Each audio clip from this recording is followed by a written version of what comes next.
Good morning world! Anong pangalan to sa inyo?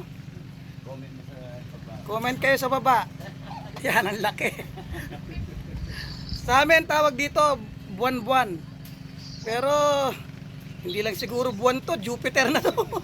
Ang laki. Grabe, ganyan pa namin nakikita pa. First time ko nakakita ko ganito size na buwan-buwan, mga bossing. Sarap na ito, paksiw. Oh, alright. Hindi ko alam kung anong pangalan. Nakalimutan yung pangalan sa English nito pero sa amin, ito buwan-buwan. Kayo, anong tawag sa inyo nito? Comment lang sa baba. Ganito kalaki na buwan-buwan. Alright. Pakiramdaman may ninong mo, ninong vlogger mo, mag-vlog na oh. Ang laki. Grabe. Vlog na itang buwan-buwan. Malaki pa sa bangus. Ito bangus, pero mas malaki pang buwan-buwan. Dindami. Ang sarap dito sa sa probinsya, lalo sa fish farm. Like laging fresh ang ulam. Sarap. Comment lang kung anong tawag nyo sa isdang yon. Peace and love. Still love you. Woo!